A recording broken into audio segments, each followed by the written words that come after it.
तो आज दिल्ली वाले बेहद शर्मिंदा महसूस कर रहे हैं। श्रीमान अरविंद केजरीवाल घटिया इंसान है, निकम्मे इंसान है, भ्रष्टाचारी हैं, नाकारा हैं। ये सब उपमाएं उनको मिलती रही हैं, लेकिन जिस भाषा का प्रयोग उन्होंने आज किया है वो उनके छिछोरेपन को दिखाता है। जिस भाषा का उन्होंने प्रयोग किया है उसे सुनकर छिछोरापन भी शर्मिंदा हो जाए, उस निचले स्तर तक केजरीवाल गए। अपने भ्रष्टाचार, अपने झूठ को छुपाने के लिए आप कुछ भी अनाप शनाप बोलेंगे और दिल्ली वाले सुनेंगे। उन्होंने कहा कि मेरे पास 100 मनीष सिसोदिया और 100 सत्येंद्र जैन हैं, तो इसका मतलब भ्रष्टाचार की गंगा पूरी पार्टी में बह रही है। एक सत्येंद्र जैन जिसने पूरी दिल्ली को लूटा, एक मनीष सिसोदिया जिसने पूरे शराब के नशे के साथ साथ पूरी एक युवा पीढ़ी को नशे में धकेलने के साथ साथ करोड़ों रुपए का घोटाला किया, दोनों जेल में है। अगर ये दो कम पड़ रहे हों तो अरविंद केजरीवाल के पास ऐसे 100 सत्येंद्र जैन और 100 मनीष सिसोदिया हैं। तो इन भ्रष्टाचारियों की पार्टी से आप उम्मीद भी क्या कर सकते हैं? ये पार्टी ही धूर्त और मक्कारों की पार्टी है, क्योंकि इनको ट्रेनिंग केजरीवाल ने ऐसी दी है कि कैसे आपको पैसा लूटना है। हमने सुबह चलाया था कि एक बंदा ही काफी है दिल्ली को बर्बाद करने के लिए। बर्बाद गुलिस्ता करने को बस एक ही उल्लू काफी है। हर शाख पे उल्लू बैठा हो तो अंजाम गुलिस्ता क्या होगा? जब 100 सत्येंद्र जैन, 100 मनीष सिसोदिया इनके पास होंगे तो आप समझ लीजिए दिल्ली की क्या हालत होने वाली है। और कई बार तो मुझे इनकी परवरिश पर भी तरस आता है कि किस तरह के संस्कारों में ये पले बड़े होंगे। एक बिगड़े हुए नवाब की तरह आप व्यवहार कर रहे हैं। आपसे अगर रामलीला मैदान में भीड़ इकट्ठी नहीं की गई तो आप उसका गुस्सा कहीं भी उतारेंगे। इनका सिर्फ एक ही ध्येय है कि दिल्ली को कैसे लूटना है। सेवा तो सिर्फ बहाना है, असली काम तो मेवा खाना है। केजरीवाल जिन बच्चों के सर पर हाथ रख के कसम खाते थे कि मैं सरकारी गाड़ी नहीं लूंगा, सरकारी बंगला नहीं लूंगा, सरकारी सुविधाएं नहीं लूंगा, मुझे आज उम्मीद थी कि वो आज रामलीला मैदान में अपने दोनों बच्चों को लेकर आते और उनके सर पर हाथ रख के कहते कि हाँ, ये 52 करोड़ रुपए कहां से आए मैं आज बताऊंगा। ये 8 लाख का पर्दा या 6 करोड़ का इजरायली वो वियतनामी पत्थर, 15-15 बाथरूम, उस बाथरूम में लगने वाले 4-4 लाख के पॉट, उन बच्चों के सर पे हाथ रख के कसम खा के बताते ना दिल्ली की जनता को। आज जो पैसे देके आपने लोग बुलाए थे उनके सामने बताते कि क्यों हमने गली गली में गुरुद्वारे, मंदिर, मस्जिद, स्कूल कुछ नहीं छोड़ा शराब की दुकानें खोलने के लिए। बच्चों के सर पे हाथ रख के कसम खा के बताते कि ब्लैक लिस्टेड कंपनियों को 144 करोड़ रुपए हमने क्यों माफ किए, क्यों शराब पीने की उम्र हमने घटा दी, शराब पीने का समय बढ़ा दिया। ये सब बातें आज दिल्ली की जनता उनसे पूछ रही थी, लेकिन अरविंद केजरीवाल ने अपनी छिछोरी भाषा में, छिछोरे अंदाज में इन सारे मुद्दों से भागने का काम किया। और आज दिल्ली की जनता ने उनकी सच्चाई देख ली कि अब ये आम आदमी नहीं है, ये भ्रष्टाचारी, करप्ट, धूर्त, मक्कार आदमी है जिसका सिर्फ एक ही शगुल है, कैसे पैसे कमाना है, कैसे दिल्ली की जनता को लूटना है। और दिल्ली भारतीय जनता पार्टी का ये संकल्प है कि हम इसके हर भ्रष्टाचार को उजागर भी करेंगे और इसको उस अंजाम तक लेके जाएंगे जहां इसके दोनों साथी हैं। अभी मनोज जी को लखनऊ के लिए फ्लाइट पकड़नी है, वहाँ एक बड़ी सभा है इनकी, तो मैं एक बार मनोज जी से निवेदन करूंगा कि आप अपने भी विचार रखें, बाद में हम लोग बात करते हैं। धन्यवाद अध्यक्ष जी, रमेश जी, संजय जी। आज जब रामलीला मैदान में राजा साहब पहुंचे 174 करोड़ के घर से निकल के लगभग 10 से 12 करोड़ की गाड़ियों के काफिले के साथ, तो मैं ये सोच रहा था कि इस रामलीला मैदान को 1-2 दिन बाद थोड़ा सा कुछ शुद्ध जल से छिड़काव करके शुद्ध करना पड़ेगा। क्यों? क्योंकि मुझे वो रामलीला मैदान याद आ रहा था, वो समय आ रहा था जब इसी रामलीला मैदान में अन्ना हजारे के साथ यही व्यक्ति बैठा था। और उद्देश्य क्या था? India against corruption. उद्देश्य क्या था? भ्रष्टाचारियों से मुक्ति।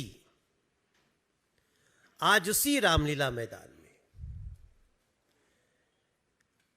तब का वो भ्रष्टाचार विरोधी बताने वाला अरविंद केजरीवाल आज अपने भ्रष्टाचार को छुपाने के लिए चीख और चिल्ला रहा था और छिछोरेपन की भाषा पे उतरा हुआ था। मैं हैरान हूं, एक बार भी उनके मुंह से लोकपाल की बात आज भी नहीं आई। अरविंद केजरीवाल, आप अन्ना हजारे साहब को बुलाओ या न बुलाओ, क्योंकि उस समय तो मैं भी था वहां बैठा हुआ। आप अन्ना हजारे साहब को बुलाओ या न बुलाओ अरविंद केजरीवाल, लेकिन लोकपाल के बारे में बात करनी चाहिए थी। अगर आज लोकपाल होता तो आपको इस भ्रष्टाचार के लिए हम सभी को इंतजार नहीं करना पड़ता कि आपको कैसी सजा मिले, कहां सजा मिले। पॉलिटिकल टूरिस्ट का सबसे बड़ा एग्जाम्पल अगर सेट किया है किसी ने तो अरविंद केजरीवाल ने। वो दिल्ली की जनता से वोट लेते हैं सिर्फ इसलिए कि हमें पटना घूमना है, हमें चेन्नई घूमना है, हमें हैदराबाद घूमना है, हमें देश बंगाल घूमना है, देश के कोने कोने में घूमना है। बस अगर नहीं घूमना है तो उस घर के तरफ जहां गंदा पानी आ रहा है, हम अगर नहीं घूमना है तो उस जमुना जी की तरफ जो जमुना जी आज अपनी किस्मत को तरस रही है। तब मुझे समझ में आता है ये तब होता ना जब ये आम आदमी पार्टी होती। अब ये आम आदमी पार्टी है ही नहीं, ये तो खास आदमी पार्टी हो चुकी है। और आम आदमी पार्टी के कार्यकर्ता भी ऐसा सोच रहे हैं। ऐसी स्थिति में उन्होंने खुद ही बोल दिया, आज उनके भाषण को ध्यान से सुनिए, तो उन्होंने कहा हम इतने दिनों से राज कर रहे हैं। मैं थोड़ी देर में वीडियो डाल दूंगा। अगर हमसे कहीं प्रेस रिलीज लिखते समय भी अगर गलती से लिख दिया कि राज कर रहे हैं तो हम तुरंत उसको मिटाते हैं, काटते रहे, कहीं गलती लिखे है। हम राज नहीं कर रहे हैं, हम सेवा दे रहे हैं। हम इस देश के सेवक हैं। प्रधान सेवक अपनी सेवा से 1,50,000 करोड़ रुपया दिल्ली को तब भी दे चुके हैं जब दिल्ली में हमारी सरकार नहीं है। तब ऐसी स्थिति में भ्रष्टाचार को बचाने के लिए अरविंद केजरीवाल का उसी रामलीला मैदान का दुरुपयोग न तो इसको दिल्ली की जनता माफ करेगी, न ही इस देश को प्यार करने वाले माफ करेंगे, और न तो हम माफ करने वाले हैं। क्योंकि हम अच्छी तरह देख रहे हैं मनीष सिसोदिया को बेल क्यों नहीं मिल रही है, फिर भी आप इतने मनीष सिसोदिया पैदा करना चाहते हैं।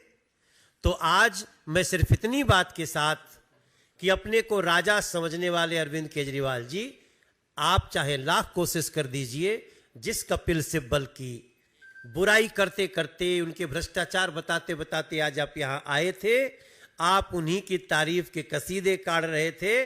आपका राजनीतिक पतन बहुत नजदीक है। रमेश जी। धन्यवाद अध्यक्ष जी। सम्मानित सभी प्रेस के बंधु और बहनें, मित्रों, आज केजरीवाल साहब ने कल टेलीविजन में मैं जगह जगह देख रहा था 1 लाख लोग मेरी रैली में कल पहुंचेंगे, ये कहा था।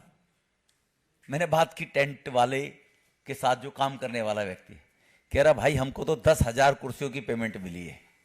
तो मैंने कहा रिबेट दी है क्या आपने केजरीवाल साहब को? तो जो झूठ का पुलिंदा और उनकी असलियत अभी अध्यक्ष जी ने, सचदेवा जी ने आपके सामने रखी है। पेट्रोल के दाम बढ़ गए तो उससे हर चीज के दाम बढ़ जाते हैं।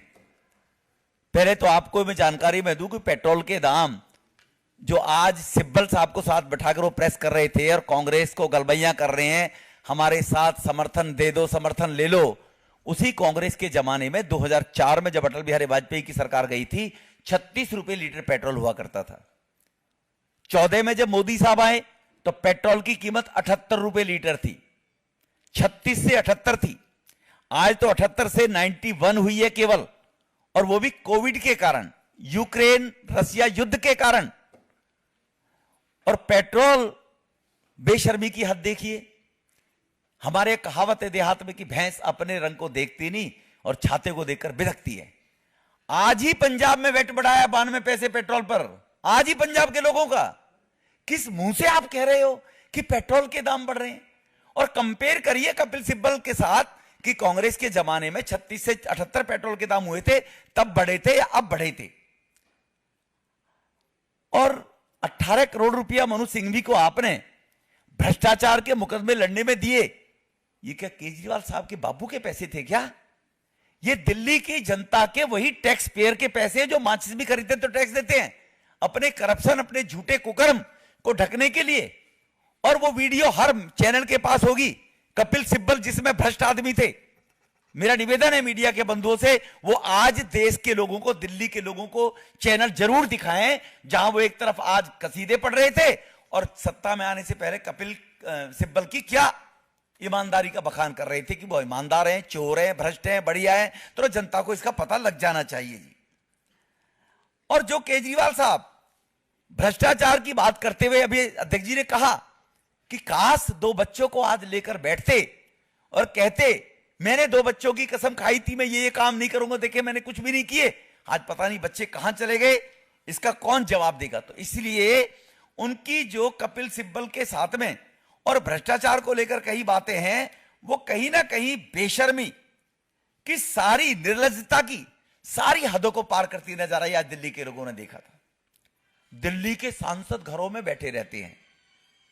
उन्होंने कहा आज ये बात भी अपनी रैली में, केजरीवाल साहब को मैं मीडिया के सामने केवल दक्षिणी दिल्ली की बात करता हूं कि पिछले 9 साल में आपने पूरी दिल्ली में कितने नए प्रोजेक्ट चलाकर क्या कुछ पैदा किया। और दक्षिणी दिल्ली में केंद्र की सरकार के माध्यम से 15 प्रोजेक्ट तो ऐसे हैं जो नेशनल लेवल के प्रोजेक्ट हुए हैं। और आप बताइए दिल्ली के अंदर, ये मैं केवल एक दक्षिणी दिल्ली का एक चैलेंज करता हूं केजरीवाल साहब को, मैं कल मीडिया के सामने उसकी एक बुकलेट भी पेश करूंगा विद फोटो। और केजरीवाल साहब आप भी 15-16 ऐसी स्कीम बताएं दिल्ली में कौन सी लेकर आए दिल्ली के अंदर। और आपके पास 78,000 करोड़ रुपए का फंड, और हमारे पास सांसदों के पास केवल डेवलपमेंट फंड 5 करोड़ रुपया, वो भी कोविड में मोदी साहब ने 2 साल का रोक दिया था कि वो कोविड के लोगों के लिए जाए वो फंड का पैसा। लोकपाल आज भूल गए। वो मुझसे पहले मनोज जी ने भी, वीरेंद्र जी ने भी कहा कि लोकपाल कहां चला गया। काश कुछ लोग पूछते कि लोकपाल के बारे में, तो और लोग तो उसके पास जा नहीं सकते। अब सिक्योरिटी 2-2 राज्यों की है। मीडिया के बंधु आप जरूर पूछ सकते हैं कि केजरीवाल साहब लोकपाल, जन लोकपाल का क्या कर रहे हैं? आप तो ईमानदार है, कट्टर ईमानदार है, तो जन लोकपाल कहां चला गया? जो आदमी बताएं। सतेंद्र जैन अभी 1 साल के बाद बाहर आए कुछ छुट्टी के ऊपर, बीमारी का बहाना बनाकर। सिसोदिया जी को बेल क्यों नहीं मिल रही? ये तो बताएं एक बार, कारण क्या है? कब तक आप दोष देते रहोगे केंद्र की सरकार को? और आप इतने निर्लज्ज, बेशर्म कि कोविड के अंदर एक तरफ देश के गृह मंत्री अस्पतालों में जाकर और 10,000 बेड की अस्पताल बना रहे हैं, और एक तरफ आप अपने उस कोविड के दौरान, ड्यूरिंग कोविड 1 साल 2 विजिट केजरीवाल कहीं सोशल मीडिया पर डाले कि कोविड के दौरान मैं 2 जगह पर गया था। अगर केजरीवाल साहब के अंदर गैरत है, कहीं ना कहीं उनकी गैरत, वैसे तो गैरतमंद आदमी है नहीं, गैरत है तो दिखाए कहां 2 जगह आप गए थे। आपका तो शीश महल बन रहा था 45 करोड़ की लागत से, 20 के अंदर 19 के अंदर, जहां भी बताया अध्यक्ष जी ने, सचदेवा जी ने, कि 6 करोड़ का पत्थर, 4 लाख की पॉट, 86 लाख के पर्दे, 2.5 करोड़ की खुल जा सिम सिम, 1 ताली बजेगी लाइट बंद खुल जाएगी और 2 ताली बजेगी लाइट बंद हो जाएगी, उनको छू भी नहीं पाएंगे। दरवाजे एयरपोर्ट की तर्ज पर गरीब लोग तो जाते नहीं झुग्गी झोपड़ी के एयरपोर्ट पे, उनको तो जानकारी नहीं है कि आपके कदम 2 आगे पड़ेंगे आपके गेट खुल जाएंगे। तो आपका शीश महल बन रहा था और कोविड में दिल्ली करा रही थी, गृह मंत्री जी को दिल्ली में उतरना पड़ा, इसका भी कोई जवाब दे देते कि खांसी की वजह से नहीं आए, किसकी वजह से नहीं आए। तो इसीलिए जो घोटाले आपने किए हैं उन घोटालों के बारे में कहीं ना कहीं तो बताते कि मैंने कोई घोटाला नहीं किया है, तो शायद अच्छा लगता कि आपको रामलीला मैदान में कुछ बोलने का हक और अधिकार है। खबरों से खबरदार रहने के लिए चैनल को सब्सक्राइब करें और प्रेस करें बेल आइकन।